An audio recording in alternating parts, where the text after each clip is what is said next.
Aduh, aduh sakitnya kaki aku. Aduh, kenapalah batu dekat sini? Kan dah sakit kaki aku. Aduh, hai. Berdasarkan lakonan yang saya lakukan sebentar tadi, ada seorang ini sedang berjalan sambil bermain telefon. Dia berjalan dan dia telah tersepak batu. Jadi dia marah kepada batu, sedangkan yang melakukan kecuaian itu adalah dirinya sendiri. Sama juga dengan kehidupan seharian kita. Dalam kehidupan seharian kita ini, kita tidak boleh lari daripada melakukan kesilapan.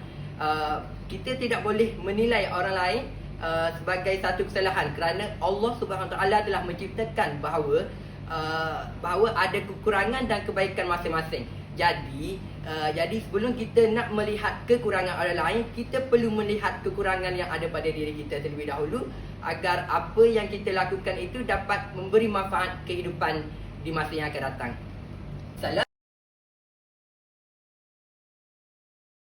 Assalamualaikum warahmatullahi wabarakatuh, dan salam sehati sejiwa.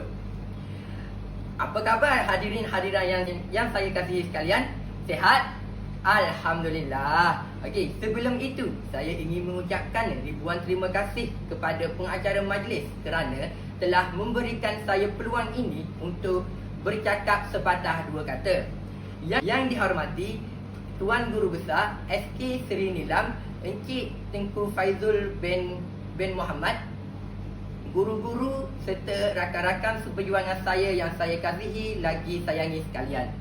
Berdirinya saya di sini adalah bukan hanya untuk menunjukkan muka, bukan hanya untuk duduk di atas pentas ini saja, tetapi berdirinya saya di sini adalah untuk memberikan pengucapan awam kepada hadirat yang saya kasihi sekalian. Saya tahu bahawa hadirin hadirat akan menjadi tanda tanya, apakah tajuk pengucapan awam yang saya ingin sampaikan pada hari ini. Betul atau tidak tuan-tuan dan puan-puan sekalian? Tuan dan puan-puan pasti juga akan menjadi tertanya-tanya, apakah isu semasa terkini dalam dunia pendidikan ini. Oleh itu, terdapat banyak perkara yang diperkatakan berkaitan dengan isu semasa terkini tentang dunia pendidikan pada hari ini. Yang pertama, isu pendidikan yang menjadi bualan hangat masyarakat sekalian ialah pemasuhan PT3 dan UPSR secara tergesa-gesa. Hal ini secara tidak langsung memberikan kekeliruan kepada guru maupun kepada masyarakat sekitar. Hal ini demikian kerana guru kebanyakannya masih belum terbiasa dengan sistem pendidikan sekarang, iaitu PBD atau pentaksiran bilik darjah. Hal ini secara tidak langsung akan membuatkan para guru dan juga ibu bapa hilang fokus untuk mengajar anak-anak mereka, kerana mereka tidak terdedah dengan peperiksaan besar seperti UPSR dan juga PT3 itu. Jadi ini secara tidak langsung akan memberikan kesan yang negatif kepada para pelajar itu sendiri, kerana mereka akan merasakan kemalasan untuk belajar, untuk meneruskan pelajaran, kerana disebabkan oleh ketiadaan peperiksaan besar yang mereka perlu hadapi pada darjah 6 maupun tingkatan 3. Perkara ini juga secara tidak langsung akan membuatkan murid-murid itu sendiri menjadi malas untuk meneruskan pelajaran mereka. Hal ini secara tidak langsung akan menyebabkan pelajar itu terjebak dengan masalah-masalah disiplin seperti ponteng kelas, melakukan vandalism dan juga lain-lain lagi. Oleh itu, secara kesimpulannya, para guru sebenarnya tidak lagi fasih atau tidak lagi mahir dalam taksiran bilik darjah ini, kerana guru itu perlu membimbing seorang murid itu yang begitu ramai bagi setiap kelas itu. Dan hadirin sekalian, yang kedua, isu yang menjadi bualan hangat oleh masyarakat sekalian juga ialah isu berkaitan dengan murid membawa beg sekolah yang terlalu berat ke sekolah. Seperti yang kita sedia maklum, kerajaan telah melakukan pelbagai inisiatif ataupun pelbagai cara untuk menyelesaikan masalah yang dihadapi oleh murid sekolah rendah ini dengan menyediakan loker bagi setiap kelas itu. Namun begitu, masih lagi ada sesetengah pelajar atau sesetengah murid yang membawa beg berat ke sekolah.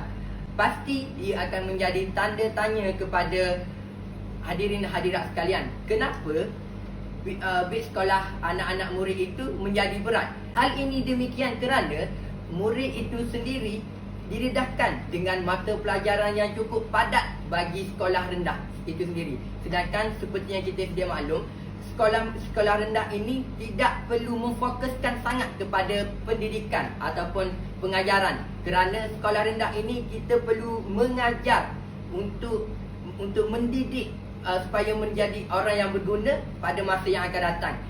Dengan membentuk adab-adab, nilai-nilai murni yang perlu diterapkan kepada setiap murid dalam setiap mata pelajaran itu.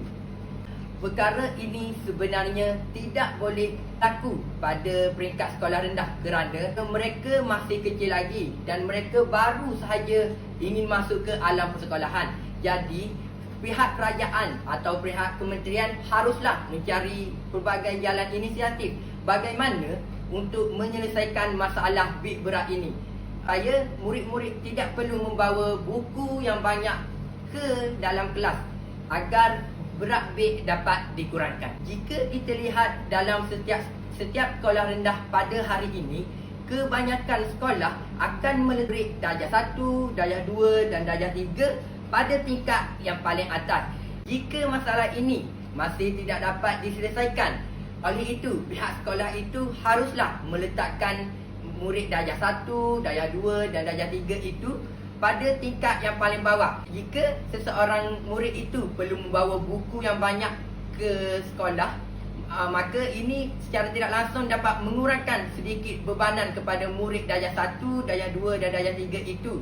Kerana mereka tidak perlu naik tangga untuk pergi ke tingkat atas, malahan mereka hanya terus pergi ke dalam kelas yang terletak pada aras bawah. Tuan-tuan dan puan-puan yang saya kasihi sekalian, isu yang ketiga iaitu isu yang terakhir saya pada hari ini. Isu yang sering menjadi bualan hangat juga oleh masyarakat sekalian ialah isu berkaitan dengan desentralisasi pendidikan. Saya tahu bahawa tuan-tuan dan puan-puan pasti tertanya-tanya, apakah yang dimaksudkan dengan desentralisasi pendidikan? Oleh itu, mari saya jelaskan apakah yang dimaksudkan dengan desentralisasi. Desentralisasi ini membawa maksud satu proses pengurangan dan pengagihan kuasa pentadbiran, perundangan dan kewangan dari peringkat institut kerajaan pusat kepada kerajaan negeri. Jika kita lihat berdasarkan desentralisasi pendidikan ini, masih ramai lagi murid yang mengalami masalah 3M, iaitu membaca, menulis dan juga mengira. Perkara ini sebenarnya kerajaan tidak menyediakan apa-apa inisiatif ataupun apa-apa data berkaitan dengan masalah murid yang mengalami masalah 3M ini untuk dikongsikan bersama masyarakat sekalian, terutamanya kepada ibu dan juga bapa. Hal ini secara tidak langsung para ibu dan juga bapa tidak mengetahui sama ada anak mereka itu sudah pandai membaca, mengira maupun menulis. Jadi perkara ini adalah diambil penekanan yang tertinggi oleh pihak kementerian atau kerajaan agar masalah ini dapat diselesaikan dengan kadar yang segera.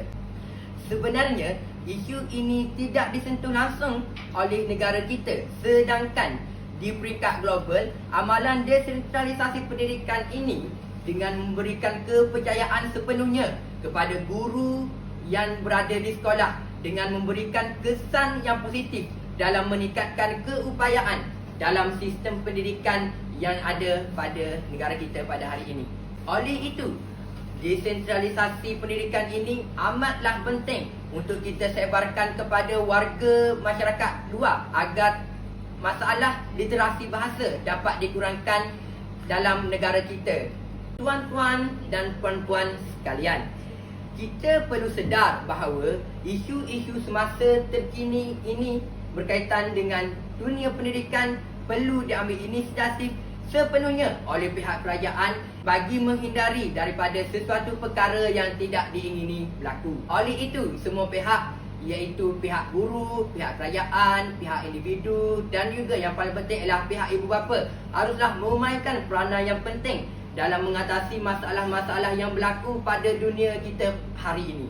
Sebenarnya, semua perkara ini dapat memberikan kesan yang positif kepada negara kita, iaitu dari segi sistem pendidikan kita, agar sistem pendidikan kita dapat setanding dengan sistem pendidikan negara-negara maju yang lain seperti negara Jepun, China, Korea dan lain-lain lagi. Bab kata pepatah, berdiri sama tinggi, duduk sama rendah dengan negara-negara mereka. Jadi, negara kita tidak akan mundur dari segi sistem pendidikan ini. Dan sekaligus kita dapat melahirkan sebuah negara yang melahirkan lebih ramai lagi modal insan yang berilmu, berwibawa maupun yang berkejaya di masa yang akan datang untuk membawa nama negara kita ke peringkat antarabangsa maupun dunia. Hadirin hadirat yang saya hormati sekalian, sebelum saya mengakhiri pengucapan awam saya pada hari ini, izinkan saya untuk memberikan serangkap pantun. Kalau ada sumur di ladang, boleh saya menumpang mandi. Kalau ada umur yang panjang, boleh kami berjumpa lagi. Jadi, apa yang baik itu datang daripada Allah Subhanahu Wa Taala dan apa yang kurang itu datang daripada saya sendiri sebagai manusia biasa yang tidak boleh lari daripada melakukan sebaran kesilapan. Saya akhiri pengucapan ini dengan wabillahi taufiq wal hidayah. Assalamualaikum warahmatullahi wabarakatuh. Sekian, terima kasih.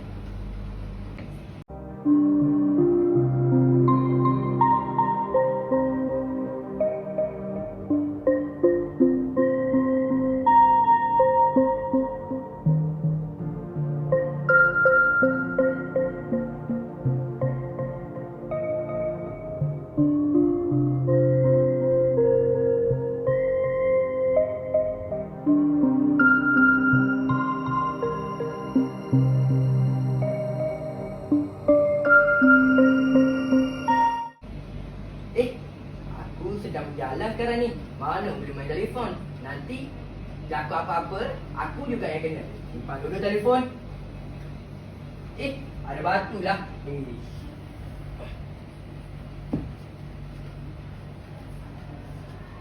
Okey, berdasarkan lakonan yang saya lakukan sebentar tadi, seseorang itu telah mengambil iktibar daripada kesalahan yang dilakukan pada awal video ini. Jadi, sama juga dengan kehidupan seharian kita haruslah menerima teguran daripada orang lain kerana semua perkara yang kita lakukan ini bukanlah semuanya betul. Ada juga kekurangan yang kita lakukan, tetapi apabila kita mendengar teguran atau nasihat daripada orang lain, sudah pasti kita akan menjadi seorang yang sempurna, walaupun tidak sempurna seperti Nabi Muhammad SAW, tetapi kita boleh menjadi seorang insan yang berakhlak mulia.